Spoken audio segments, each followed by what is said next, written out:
আমাদের আজকের ক্লাসের রেকর্ডিং এর আগে আমি একটু গত ক্লাসের যে লেকচারটা ছিল সেটা একটু রিভিউ করে দিচ্ছি। অ্যাজ ইউজুয়াল আমরা পড়ছিলাম ম্যানেজারিয়াল অ্যাকাউন্টিং এ কস্ট ক্লাসিফিকেশন গুলো। কস্ট গুলোকে আমরা বিভিন্ন ভাগে ভাগ করতে পারি। যদি কেউ জিজ্ঞেস করে যে কস্টকে কত উপায়ে ভাগ করা যায়, আপনি বলতে পারেন বহু ভাগ করা যায় এটাকে। প্রথমত আমরা যে একটা ব্রড একটা ক্লাসিফিকেশন দেখেছিলাম সেটা হচ্ছে গিয়ে কস্ট গুলোকে তাদের এক্সটার্নাল ফিনান্সিয়াল স্টেটমেন্টটা প্রিপেয়ার করার সময় সাধারণত তাকে দুই ভাগে ভাগ করা হয়। একটা হচ্ছে প্রোডাক্ট কস্ট, অন্য আরেকটা হচ্ছে পিরিয়ড কস্ট। প্রোডাক্ট কস্ট মানে হচ্ছে যেটা আমাদের উৎপাদনের সাথে সরাসরি সম্পর্কযুক্ত যে খরচগুলো, প্রত্যক্ষ বা পরোক্ষভাবে যে খরচগুলো, সেগুলো হচ্ছে আমাদের প্রোডাক্ট কস্ট। এগুলো নর্মালি হচ্ছে তিন ভাগে ভাগ করা যায় এটাকে: ডিরেক্ট ম্যাটেরিয়াল, ডিরেক্ট লেবার আর হচ্ছে ম্যানুফ্যাকচারিং ওভারহেড। ডিরেক্ট ম্যাটেরিয়াল হচ্ছে আমাদের একটা প্রোডাক্ট তৈরি করতে যে উপাদানটা লাগে আর কি। যেমন আমি বলেছিলাম ক্লাসে যে আমাদের একটা টেবিল তৈরি করতে কাঠের প্রয়োজন হয়, একটা ড্রেস তৈরি করতে কাপড়ের প্রয়োজন হয়, এগুলো হচ্ছে আমাদের ডিরেক্ট ম্যাটেরিয়াল। এছাড়া ডিরেক্ট লেবার হচ্ছে কি আমাদের যে শ্রম প্রয়োজন হয়, যেমন একটা দর্জি তিনি কাপড়টা তৈরি করেন, তার যে মজুরি সেটা হচ্ছে গিয়ে ডিরেক্ট লেবার। আর ম্যানুফ্যাকচারিং ওভারহেড হচ্ছে এই ম্যাটেরিয়াল এবং লেবার বাদে অন্য যা কিছু খরচ আছে সবকিছুই হচ্ছে ম্যানুফ্যাকচারিং ওভারহেড। এছাড়া পিরিয়ড কস্ট হচ্ছে কি আমরা নর্মালি এগুলোকে খরচ বলে থাকি। তো এগুলো নর্মালি হচ্ছে নন ম্যানুফ্যাকচারিং কস্ট, যেগুলো সরাসরি উৎপাদনের সঙ্গে সম্পর্কযুক্ত না কিন্তু বিক্রি বৃদ্ধিতে সহায়তা করে কিংবা প্রশাসনিক কাজগুলোতে হেল্প করে, সেই ধরনের কস্টগুলো হচ্ছে পিরিয়ড কস্ট। পিরিয়ড কস্টকে আমরা দুই ভাগে ভাগ করেছিলাম, একটা হচ্ছে সেলিং কস্ট, অন্য একটা হচ্ছে অ্যাডমিনিস্ট্রেটিভ কস্ট। সেলিং কস্ট মানে হচ্ছে যেই খরচগুলো আমাদের বিক্রি বৃদ্ধিতে সহায়তা করে, যেটা আগে বললাম। যেমন আমি কোনো সেলসম্যান রাখলাম, তাকে বললাম তুমি যতগুলো বিক্রি করতে পারবে তার উপর তোমাকে একটা কমিশন দেওয়া হবে, এই সেলিং কমিশনটাই হচ্ছে একটা সেলস কস্ট। আর অ্যাডমিনিস্ট্রেটিভ কস্ট হচ্ছে প্রশাসনিক খরচ। যেমন আমি যদি কোনো রিসিপশন রেখে থাকি, কোনো অ্যাকাউন্ট্যান্ট রেখে থাকি, যারা ওভারঅল প্রতিষ্ঠানটার জন্য কাজ করবে, নর্মালি বিক্রির জন্য, শুধুমাত্র বিক্রির জন্য না, তো ওভারঅল অফিসটার জন্য, ওভারঅল প্রতিষ্ঠানটার জন্য কাজ করবে, তাদের হচ্ছে কি অ্যাডমিনিস্ট্রেটিভ কস্ট বা প্রশাসনিক খরচ বলে। এরপরে আমরা কস্টের বিহেভিয়ার অনুযায়ী একে তিন ভাগে ভাগ করতে পারি। একটা হচ্ছে ভ্যারিয়েবল কস্ট, ফিক্সড কস্ট, আর একটা হচ্ছে মিক্সড কস্ট। ভ্যারিয়েবল কস্ট মানে হচ্ছে যখন অ্যাক্টিভিটি অনুযায়ী কস্টগুলো বাড়ে বা কমে। অ্যাক্টিভিটি কোনগুলো? যেমন একটা কাপড় তৈরি করা, এটা হচ্ছে, এখানে কাপড় তৈরি করাটা হচ্ছে একটা অ্যাক্টিভিটি। যদি কাপড় তৈরি করার সাথে সাথে খরচগুলো বাড়তে থাকে তাহলে আমরা সেটাকে ভ্যারিয়েবল কস্ট বলতে পারি। ভ্যারিয়েবল কস্ট কোনগুলো? যেমন আমার একটা ড্রেস তৈরি করতে 2.5 গজ কাপড় লাগে, 2টা ড্রেস করতে 5 গজ লাগবে। তো এরকম ভাবে যেহেতু আমরা যত ড্রেস বাড়াচ্ছি, মানে অ্যাক্টিভিটি যত বাড়াচ্ছি, এটার সাথে সাথে কি কস্টও কি করতেছে? বাড়তেছে। তাহলে এটা হচ্ছে একটা ভ্যারিয়েবল কস্ট। আর ফিক্সড কস্ট হচ্ছে যেটা ফিক্সড থাকে। যেমন আমি যেই রুমটার মধ্যে কাপড়গুলো তৈরি করি সেই রুমের ভাড়া, এটা একটা ফিক্সড কস্ট। কেমন করে ফিক্সড কস্ট? আমি যদি একটা কাপড়ও তৈরি করি আমাকে যে 10,000 টাকাই ভাড়া দিতে হবে, আমি যদি 10টা কাপড়ও তৈরি করি আমার রুমের 10,000 টাকাই ভাড়া দিতে হবে। তো এটা অ্যাক্টিভিটির সাথে সাথে পরিবর্তন হয় না, এই খরচগুলোকে আমরা ফিক্সড কস্ট বলি। আর মিক্সড কস্ট হচ্ছে যেখানে একটা অ্যাক্টিভিটির ভিতরে দুইটা উপাদান থাকে, ভ্যারিয়েবলও থাকে এবং ফিক্সড এলিমেন্টও থাকে। এটার একটা উদাহরণ আমরা দেখেছিলাম, যেমন স্যালারিজ। আমাদের স্যালারির হয়তো একটা অংশ ফিক্স থাকে যে নির্দিষ্ট একটা মাসে তুমি 10,000 করে টাকা পাবে। এরপরে তুমি যদি ওভারটাইম করো, শুক্র শনিবার যদি তুমি কাজ করো, ঘন্টা প্রতি তোমাকে কি করা হবে? স্যালারি বা ওয়েজেস দেয়া হবে। এটা হচ্ছে একটা মিক্সড কস্টের উদাহরণ, যেখানে আমার মাসিক বেতনটা ফিক্সড কিন্তু আমার ওভারটাইমের জন্য ঘন্টা প্রতি মজুরি বা স্যালারিটা হচ্ছে ভ্যারিয়েবল কস্ট। এছাড়াও আমরা কি করতে পারি? খরচগুলোকে তাদের অনুযায়ী ভাগ করতে পারি। খরচগুলোকে তাদের ডিরেক্ট মানে ইজিলি ট্রেস করা যায় কিনা এ ধরনের অনুযায়ী আমরা খরচগুলোকে ভাগ করতে পারি, ডিপার্টমেন্টাল কস্টগুলোকে।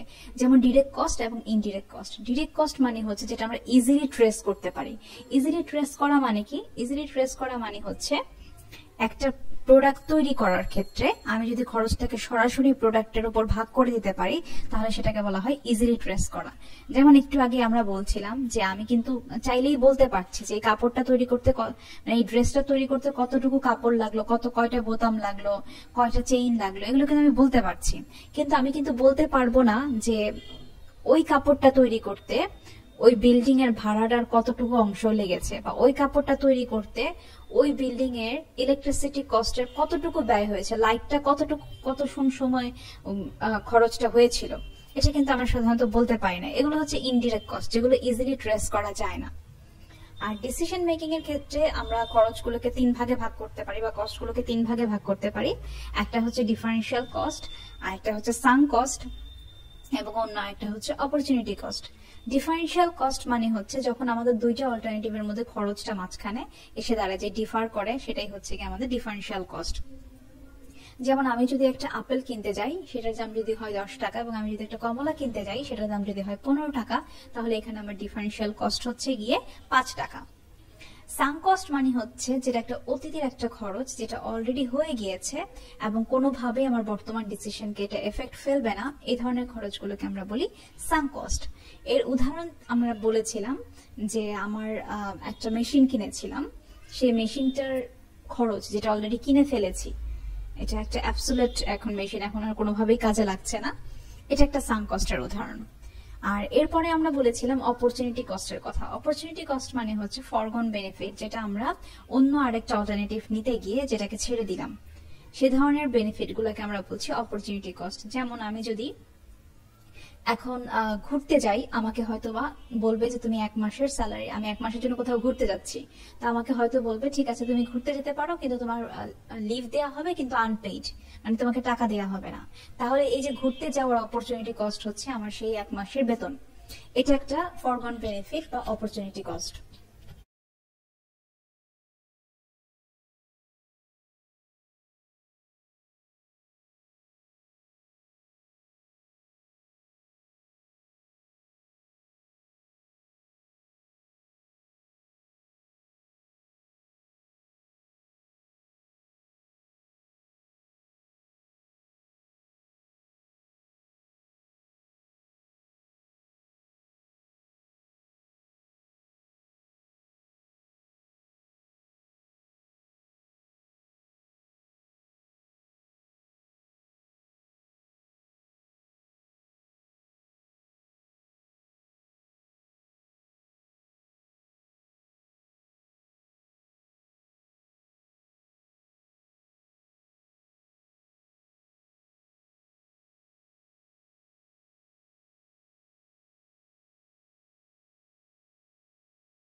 এরপর আমরা একটা উদাহরণ দেখেছিলাম, উদাহরণটাতে আমরা বলেছিলাম পর্টার কোম্পানি ম্যানুফ্যাকচার করে ফার্নিচার, যাদের টেবিল নামে একটা মানে টেবিল একটা প্রোডাক্ট, যারা যেহেতু ফার্নিচার তৈরি করে তারা, তো তাদের কিছু সিলেক্টেড কস্ট নিচে দেওয়া ছিল, কস্টের কথা এখানে বলা ছিল, সেই কস্টগুলোকে আমাদেরকে খুঁজে খুঁজে বের করতে হয়েছে এটা কি ধরনের খরচ।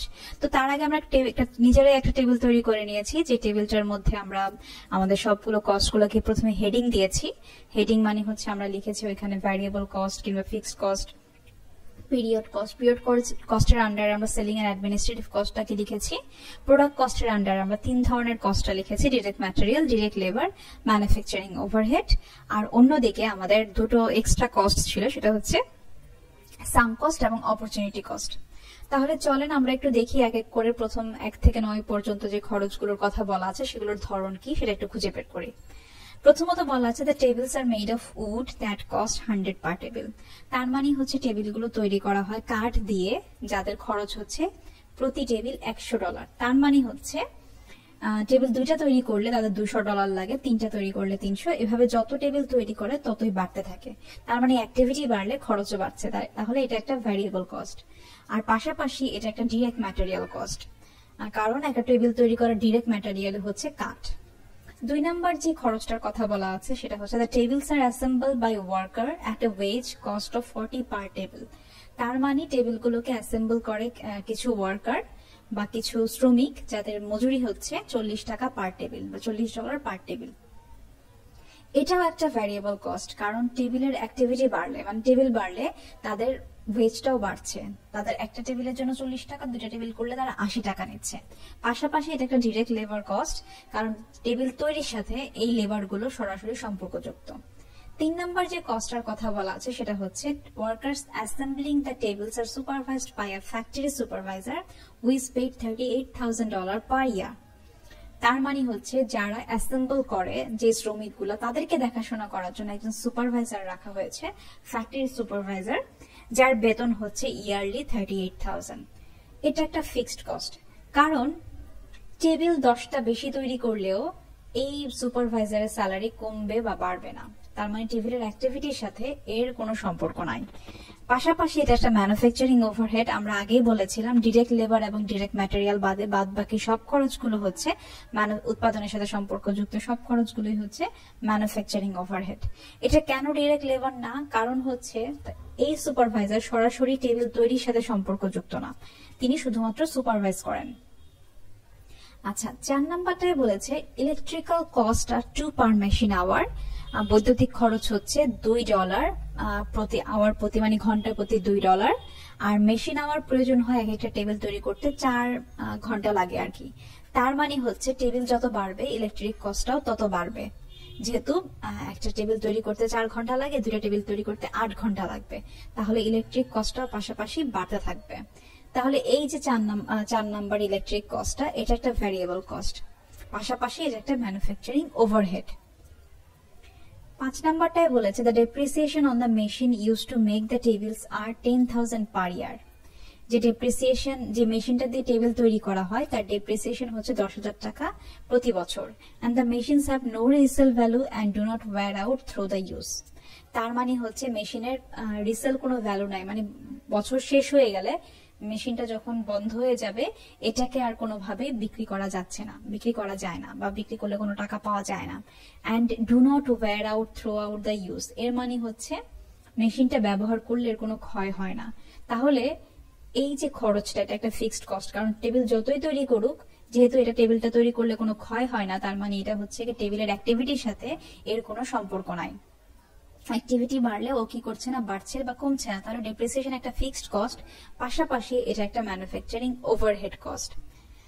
এছাড়াও এটা একটা সাঙ্ক কস্ট, কারণ এই টেবিলটা অলরেডি তো মানে কেনা হয়ে গেছে, এটা একটা অতীতের একটা খরচ, এবং এটা ভবিষ্যৎ ডিসিশনের ক্ষেত্রে এটা কোনোভাবে কি করবে না, প্রভাব ফেলবে না।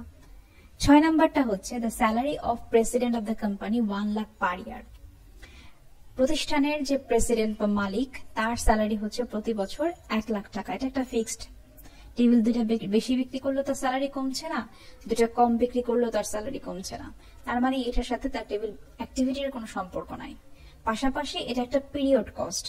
কেন পিরিয়ড কস্ট? আমরা বলেছিলাম যে সেল এবং অ্যাডমিনিস্ট্রেটিভের সাথে সম্পর্কযুক্ত খরচগুলো হচ্ছে পিরিয়ড কস্ট। এটা সেলিং না, কিন্তু এটা প্রশাসনিক খরচের সাথে সম্পর্কযুক্ত, মানে অ্যাডমিনিস্ট্রেটিভের সাথে এটা একটা সম্পর্কযুক্ত খরচ। কারণ এই পুরো প্রতিষ্ঠানটা চালাতে একজন প্রেসিডেন্ট প্রয়োজন হয়, প্রশাসনিক দায়িত্ব পালন করতে একজন প্রেসিডেন্টের দরকার আছে, এই জন্য এটা একটা সেলিং এবং অ্যাডমিনিস্ট্রেটিভ খরচ। 7 নাম্বারটায় বলেছে the company spend 2,50,000 per year to advertise its product. প্রতি বছর কোম্পানিটা 2,50,000 টাকা খরচ করে তাদের প্রোডাক্টগুলোকে বিজ্ঞাপন দেওয়ার জন্য। এটা একটা ফিক্সড কস্ট, কারণ তারা যদি 10টা টেবিল বেশিও বিক্রি করে তাদের বিজ্ঞাপন খরচগুলো বাড়ে বা কমে না। বিজ্ঞাপন খরচ এটা প্রতি বছর তাদের ফিক্সড। এছাড়া একটা পিরিয়ড কস্ট এটা, কারণ এটা সেলস বাড়াতে সহায়তা করে, এই জন্য এটা একটা সেলিং কস্ট। 8 নাম্বারটাই বলেছে the sales person are paid a commission of $30 for each table sold. একজন সেলস পারসন আছে, বিক্রয় কর্মী আছে, যাকে কমিশন দিতে হয় প্রতি টেবিল বিক্রির জন্য $30। তার মানে একটা টেবিল বিক্রি করতে পারলে সে $30 করে কমিশন পায়, 2টা টেবিল বিক্রি করতে পারলে $60 পায়। এইভাবে করে যত টেবিল সে বিক্রি করতে পারে, যত অ্যাক্টিভিটি বাড়ে, তার সেলস এর কমিশনও তত বাড়তে থাকে। তার মানে এটা একটা ভ্যারিয়েবল কস্ট। পাশাপাশি এটা একটা পিরিয়ড কস্ট, যেহেতু এটা সেলস বাড়ায়, সে সেলস বেশি করতে পারলে কমিশন সে বেশি পায়, এটা একটা সেলিং কস্ট, এই জন্য এটা একটা পিরিয়ড কস্ট। 9 নাম্বারটাই বলেছে instead of producing the table, table তৈরি করার বদলে the company could rent its factory space of for 50,000 per year.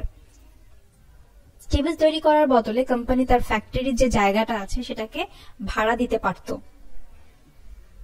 প্রতি বছর 50,000 টাকা। ভাড়া কিন্তু দেয় নাই, দিতে পারতো বলেছে। তার মানে এটা একটা অপরচুনিটি কস্ট। একটা অপরচুনিটি নিতে গিয়ে, মানে টেবিল তৈরি করতে গিয়ে যে অপরচুনিটিটা ওরা মিস করে ফেলেছে। একই সাথে দুইটা জিনিস সম্ভব না, হয় ওই জায়গাটায় তারা টেবিল তৈরি করবে অথবা এটাকে ভাড়া দিবে, কিন্তু তারা চুজ করেছে তারা টেবিল তৈরি করবে, কিন্তু তারা কি করতে পারতো, ভাড়া দিতে পারতো। এই জন্য এটা একটা অপরচুনিটি কস্ট বা ফরগন বেনিফিট, যেটা আমরা ছেড়ে দিয়ে এসেছি। এটা অন্য আর কোনো কস্ট হবে না, কারণ এই খরচটার বাস্তবে কোনো অস্তিত্ব নাই আসলে, এটা আসলে ওদের হয় নাই, কিন্তু এটা হতে, মানে এই বেনিফিট ওরা পেতে পারতো, ফরগন এই বেনিফিট ওরা পেতে পারতো, এই জন্য এটাকে বলছি আমরা অপরচুনিটি কস্ট। এই ছিল আমাদের একটা উদাহরণ। এরপরে আমরা দেখেছিলাম হাইলো মেথড। হাইলো মেথড মানে হচ্ছে, আমরা যখন বলেছিলাম যে মিক্সড কস্টের কথা, একটা খরচের ভেতর বা একটা কস্টের ভেতরে যখন দুইটা এলিমেন্ট থাকে, তখন আমরা কিভাবে সেটাকে আলাদা করব, কতটুকু ফিক্সড, কত অংশ, কতটুকু ভ্যারিয়েবল অংশ, সেটা আমরা একটা মেথডের মাধ্যমে আইডেন্টিফাই করতে পারি। সেই মেথডটার নাম হচ্ছে হাইলো মেথড। এখানে কি রেখেছি একটু দেখি, পড়ি চলেন। The হাইলো method is a way of attempting to separate the fixed and variable cost given a limited amount of data. যখন আমাদের ডেটাগুলো লিমিটেড অ্যামাউন্ট থাকবে, তখন এই ফিক্সড এবং ভ্যারিয়েবল কস্টটাকে আলাদা করার জন্য যে মেথডটা আমরা ইউজ করি সেটা হচ্ছে হাইলো মেথড। এটা হাইয়েস্ট লেভেল অফ অ্যাক্টিভিটি এবং লোয়েস্ট লেভেল অফ অ্যাক্টিভিটিটাকে মাথায় নিয়ে তারপর টোটাল কস্টটা এবং ইচ লেভেলটাকে কম্পেয়ার করে তারা এটা বের করে। আমরা একটা উদাহরণ দেখলে এটা সম্পর্কে আরেকটু ক্লিয়ার হব। ও তার আগে আমরা কিছু সূত্র পড়েছিলাম। প্রথমে যে সূত্রটা পড়েছিলাম সেটা হচ্ছে একটা কস্ট ফর্মুলা। কস্ট ফর্মুলা মানে হচ্ছে আমরা কস্টটা আসলে কিভাবে প্রেজেন্ট করি, একটা যে কোন টোটাল কস্ট সমান সমান আসলে কি। তো এখানে y ইকুয়াল টু হচ্ছে ডিপেন্ডেন্ট ভ্যারিয়েবল, যেটা আসলে ওই পুরো a প্লাস bx এর উপর ডিপেন্ডেন্ট। a বাড়লে বা b বাড়লে, যে কোনো একটা বাড়লে yটাও কি হবে, চেঞ্জ হবে, বা যে কোনো একটা কমলে yটাও চেঞ্জ হবে। তাহলে এখানে y হচ্ছে কি ডিপেন্ডেন্ট ভ্যারিয়েবল, আর এ হচ্ছে গিয়ে এখানে আমাদের ফিক্সড কস্ট, এর সাথে কিন্তু আশেপাশে কিছু নাই। আর বি হচ্ছে ভ্যারিয়েবল কস্ট, যেটা এক্স এর সাথে সাথে বা অ্যাক্টিভিটির সাথে সাথে ভ্যারি করে। এক্স হচ্ছে এখানে ইন্ডিপেন্ডেন্ট ভ্যারিয়েবল, আর বি হচ্ছে গিয়ে তার ভ্যারিয়েবল কস্ট। আচ্ছা, এই হচ্ছে আমাদের cost formula y equal to a plus bx। আমরা ভ্যারিয়েবল কস্ট গুলোকে বের করার জন্য একটা সূত্র পড়েছিলাম, সেটা হচ্ছে cost changes in cost divided by changes in activity. Activity মানে কি? অ্যাক্টিভিটি মানে হচ্ছে এই যে আমরা টেবিল তৈরি করা বারবার বলছি, এটা একটা অ্যাক্টিভিটি। আর টেবিল তৈরি করতে খরচ কতটুকু লাগছে, এটা হচ্ছে কস্ট। তাহলে এই চেঞ্জ, কোনো অ্যাক্টিভিটির মধ্যে যদি কোনো চেঞ্জ আসে, সেই চেঞ্জটাকে আমরা উপরে বসাবো, এটাকে ভাগ করব অ্যাক্টিভিটির ভিতরে যদি কোনো চেঞ্জ আসে, তাহলে আমরা কি পেয়ে যাব, variable cost per unit. Per unit মানে হচ্ছে প্রতি, টেবিল প্রতি, পেশেন্ট প্রতি, তারপরে ঘর প্রতি, আমরা বলি না ঘর প্রতি, মাথা পিছু, যেমন মানে প্রতিজন, জন প্রতি, এই প্রতিগুলো হচ্ছে গিয়ে ভ্যারিয়েবল কস্ট পার ইউনিট। তাহলে কস্ট ইন চেঞ্জটা কিভাবে একটু ভেঙে লিখতে পারি, কস্ট ইন চেঞ্জটা ভেঙে লিখতে পারি, cost at the high level of activity, একদম হাইয়েস্টে কত খরচ আর একদম লোয়েস্টে কত খরচ, এই দুইটার ডিফারেন্সটাই হচ্ছে আমাদের চেঞ্জেস ইন কস্ট। আর অ্যাক্টিভিটি চেঞ্জটা কিভাবে বের করতে পারি, হাই অ্যাক্টিভিটি কত ছিল আর লো অ্যাক্টিভিটি লেভেল কত ছিল, এই দুটার চেঞ্জটাই হচ্ছে আমাদের চেঞ্জেস ইন অ্যাক্টিভিটি। এখানে হাই লো বলতে আসলে বুঝিয়েছি সর্বোচ্চ সংখ্যা, যেমন খরচ যদি 1 2 3 4 5 হয়, তাহলে 5 হচ্ছে গিয়ে সর্বোচ্চ, 1 হচ্ছে সর্বনিম্ন। এইভাবে আমি আসলে সর্বোচ্চ সংখ্যা দ্বারা বুঝিয়েছি হাই লেভেল আর লো লেভেল। এছাড়াও ফিক্সড কস্ট এলিমেন্টের একটা সূত্র পড়েছি আমরা, এটা সমান সমান হচ্ছে total cost minus variable cost element. একদম সহজ, কারণ আমরা সকলেই জানি টোটাল কস্ট সমান সমান হচ্ছে ফিক্সড প্লাস ভ্যারিয়েবল কস্ট। তাহলে ফিক্সড কস্ট সমান সমান কি, টোটাল কস্ট থেকে জাস্ট ভ্যারিয়েবল কস্ট এলিমেন্টটাকে বাদ দিয়ে দিলে ফিক্সড কস্ট এলিমেন্টটা পেয়ে যাব। এরপর আমি একটা ছোট্ট উদাহরণ দেখেছিলাম। উদাহরণটাই বলেছে, Azalea Hills Hospital would like to cost formulate linking the administrative cost involved in the admitting patients to the number of patient admitting during a month.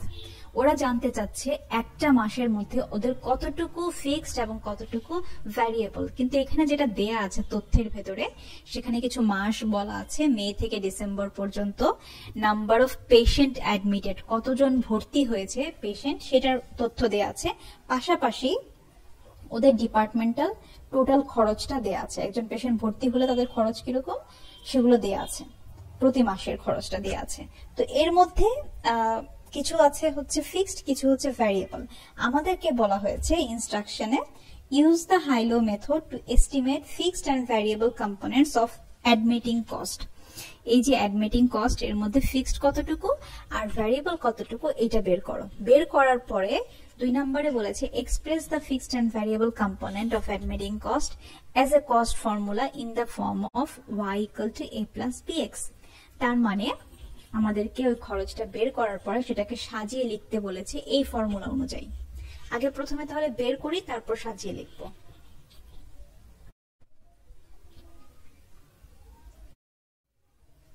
আচ্ছা, এখানে সলিউশনটা যেটা আমরা করেছি সেটা হচ্ছে প্রথম স্টেপটাই হচ্ছে আমাদেরকে হাই এবং লো মেথডটা অনুযায়ী আমাদের হাই অ্যাক্টিভিটি এবং লো অ্যাক্টিভিটি বের করতে হবে। আমরা যদি একটু পেছনে ফিরে তাকাই তাহলে আমরা দেখব নভেম্বরে হচ্ছে ওদের সবচেয়ে লো পেশেন্ট ছিল, মানে সবচেয়ে কম পেশেন্ট ছিল 1100 পেশেন্ট, আর জুনে ওদের সর্বোচ্চ পেশেন্ট ছিল মানে 1900 পেশেন্ট। তার মানে আমাদের সবচেয়ে হাই অ্যাক্টিভিটি হচ্ছে জুন আর সবচেয়ে লো অ্যাক্টিভিটি হচ্ছে আমাদের নভেম্বর। তাহলে আমরা এখন কি করব, এই দুটার মধ্যে পার্থক্যটা বের করব। প্রথমে কি করেছি, আমরা মাস এই পাশে লিখেছি, তারপর লিখেছি নাম্বার অফ পেশেন্ট অ্যাডমিটেড, মানে ওই কথাটাই, ওই হেডিংটাই এখানে জাস্ট কপি করেছি। তাহলে এখান থেকে আমরা প্রথমে হাই অ্যাক্টিভিটি লেভেল জুন এটা লিখেছি 1900 পেশেন্ট আর 15,200 টাকা খরচ। আর তারপরে কি করেছি, লো অ্যাক্টিভিটি লেভেল লিখেছি নভেম্বরে 1100 পেশেন্ট 12,800 টাকা খরচ। দুইটার মধ্যে পার্থক্য হচ্ছে 800 পেশেন্টের আর 2,400 টাকা খরচের পার্থক্য। এখন আমরা কি করেছি, আমাদের যে সূত্র ছিল ভ্যারিয়েবল কস্ট এলিমেন্টটা বের করার, সেই সূত্রে আমরা চেঞ্জেস ইন কস্টের জায়গায় 2,400 বসিয়েছি, কারণ এটাই হচ্ছে আমাদের চেঞ্জ। আর চেঞ্জেস ইন অ্যাক্টিভিটির জায়গায় 800 পেশেন্ট অ্যাডমিটেড হয়েছে এটা লিখেছি। অ্যাক্টিভিটিটা সবসময় মনে রাখবেন, অ্যাক্টিভিটিটা কখনোই খরচ না। অ্যাক্টিভিটি মানে হচ্ছে কি, পেশেন্ট বাড়লো বা কমলো, টেবিল তৈরি বাড়লো বা কমলো, কাপড় তৈরি বাড়লো বা, এগুলো হচ্ছে অ্যাক্টিভিটি, কাজ আর কি। তো আমাদের এটা ভাগ করে আমরা পেয়েছি 3 পার পেশেন্ট অ্যাডমিটেড। তার মানে হচ্ছে প্রতি অ্যাডমিটেড পেশেন্টের জন্য $3 করে ভ্যারিয়েবল কস্ট। তাহলে এখন আমরা কিভাবে ফিক্সড কস্ট এলিমেন্টটা বের করব, আমরা ফিক্সড কস্ট এলিমেন্টটা বের করব টোটাল কস্ট থেকে ভ্যারিয়েবল কস্ট এলিমেন্টটাকে বাদ দিলে আমরা ফিক্সড কস্টটাকে পেয়ে যাব। আমরা টোটাল কস্ট তাহলে কোনটা ধরবো, এখানে টোটাল কস্ট তো অনেকগুলোই আছে, 15,200 আছে, 12,800। আমরা হাই লো মেথডের থেকে যে কোনো একটা ধরবো। এখানে আমরা হাই ধরে করেছি, আপনি চাইলে লোটা ধরেও করতে পারেন, একই আনসার আসবে। তাহলে আমরা হাইটাকে ধরে 15,200 এটাকে টোটাল কস্ট ধরলাম। ওই সময়ে আমাদের ভ্যারিয়েবল কস্ট এলিমেন্ট হচ্ছে $3 পার পেশেন্ট। এখন আমরা সরাসরি তো এখানে 1900 পেশেন্ট ভ্যারিয়েবল কস্ট বসায় দিতে পারি না। ভ্যারিয়েবল কস্ট বের করার জন্য আমাদেরকে ওই যে 1900 পেশেন্টকে 3 দিয়ে গুণ দিতে হবে, তাহলে সেটা খরচে পরিণত হবে, তাই না? সবসময় খেয়াল রাখবেন যে খরচ থেকে খরচ বাদ যাচ্ছে কিনা। এমন করিয়েন না আবার যে টোটাল কস্ট 15,200 লিখেছেন, এখান থেকে 1900 পেশেন্ট বাদ দিয়ে দিচ্ছেন, ওরকম হবে না। খরচ থেকে খরচটাকে বাদ দিতে হবে। তাহলে 15,200 হচ্ছে টোটাল কস্ট, আর ভ্যারিয়েবল কস্ট হচ্ছে 1900 পেশেন্ট ইনটু 3, কারণ হচ্ছে প্রতি পেশেন্ট প্রতি খরচ $3। টোটাল আসে বোধহয় 5,700 এরকম কিছু একটা আসে, 3 দিয়ে গুণ করলে। তাহলে এটা থেকে বাদ দিলে 15,200 থেকে বাদ দিলে থাকে হচ্ছে 9,500 টাকা। এটাই হচ্ছে আমাদের ফিক্সড কস্ট এলিমেন্ট। তার মানে এই টোটাল 15,200 মধ্যে 9,500 হচ্ছে ফিক্সড, বাকিটুকু হচ্ছে আমাদের ভ্যারিয়েবল। তাহলে আমরা কস্ট ফর্মুলা অনুযায়ী এটাকে কিভাবে লিখতে পারি, y = আমরা বলেছিলাম y = a + bx। এখানে a হচ্ছে ফিক্সড কস্ট, তাহলে আমরা ফিক্সড কস্ট কত পেয়েছি, 9,500 প্লাস ভ্যারিয়েবল কস্ট হচ্ছে $3 ইন্টু এক্স। এক্স মানে হচ্ছে যত পেশেন্ট বাড়বে এখানে তত বসায় দিব। এটা হচ্ছে আমাদের কস্ট ফর্মুলা অনুযায়ী প্রকাশ করা। তাহলে এই ইকুয়েশনটা দ্বারা আমরা কি বুঝতে পারি, ইকুয়েশনটা দ্বারা আমরা বুঝতে পারি আমাদের টোটাল কস্ট সমান সমান হবে 9,500 যোগ 3x মানে হচ্ছে $3 পার পেশেন্ট। এখন এখানে যদি 100 পেশেন্ট হয় তাহলে টোটাল কস্ট কত হবে, জাস্ট এক্স এর জায়গায় 100 বসায় দিবেন, 300, আর হচ্ছে কি এখানে যোগ হবে 9,500 সাথে 300 যোগ করলে 9,800। তার মানে 100 পেশেন্ট যদি হয় টোটাল, তাহলে ওদের খরচ হচ্ছে 9,800। 200 পেশেন্ট হলে খরচ আরো বেশি, 300 পেশেন্ট হলে খরচ আরো বেশি। এইভাবে করে করে ওদের খরচটা কি করবে, ভ্যারি করবে। এই ছিল আজকের লেকচার।